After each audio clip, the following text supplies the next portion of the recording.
George Storytime for Georgetown Hill Early School. I'm Miss Katie and I teach pre-K for Georgetown Hill Early School at Hood College in Frederick, Maryland. This week I chose the story The Most Magnificent Thing by Ashley Spires. The reason I chose this book was because our students were learning about community helpers and simple machines, and one thing I noticed was that they really love to build. They're all very creative. This is a story about a little girl who's also very creative and loves to build. The Most Magnificent Thing by Ashley Spires.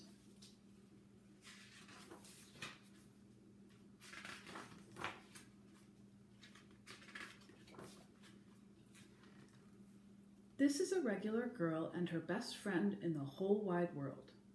They do all kinds of things together. They race, they eat, they explore, they relax. She makes things. He unmakes things. One day, the girl has a wonderful idea. She is going to make the most magnificent thing.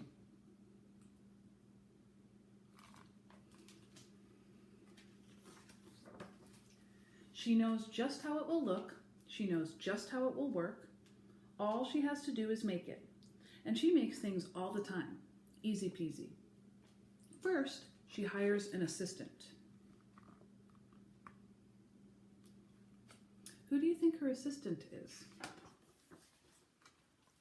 Next, they gather their supplies.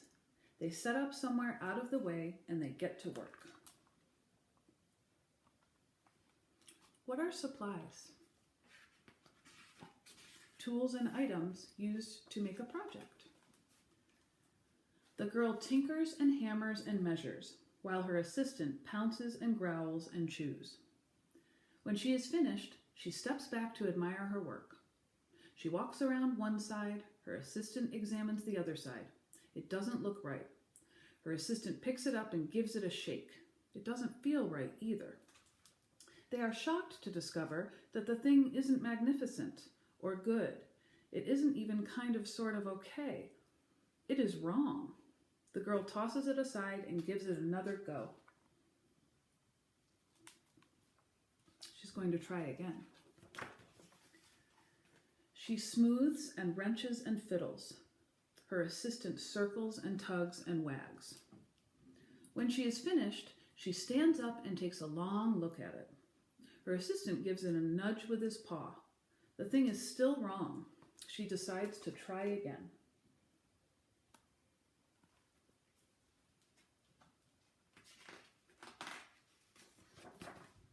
The girl saws and glues and adjusts. She stands and examines and stares. She twists and tweaks and fastens. She fixes and straightens and studies. Wow, she's working really hard. She tries all different ways to make it better. She makes it square. She makes it round. She gives it legs. She adds antenna. She makes it fuzzy. She makes it long, short, rough, smooth, big, small. One even smells of stinky cheese, but none of them are magnificent.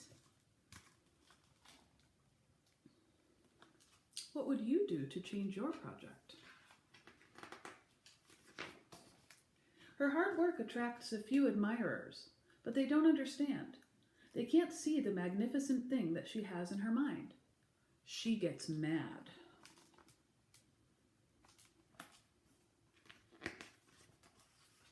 The angrier she gets, the faster she works. She smashes pieces into shapes. She jams parts together. She pummels the little bits in. Her hands feel too big to work and her brain is too full of all the not right things. If only the thing would just work.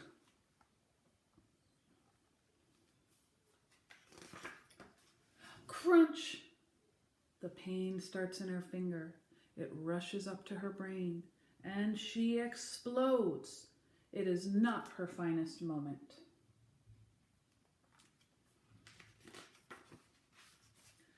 I'm no good at this. I quit.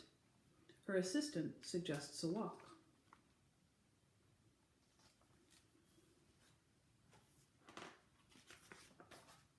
It's not much help at first, but before long she starts to feel different. Bit by bit, the mad gets pushed out of her head.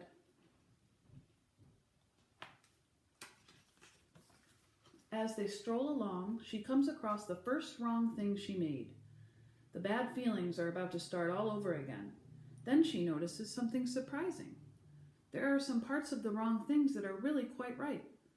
The bolts on one, the shape of another, the wheel-to-seat ratio of the next. There are all sorts of parts that she likes.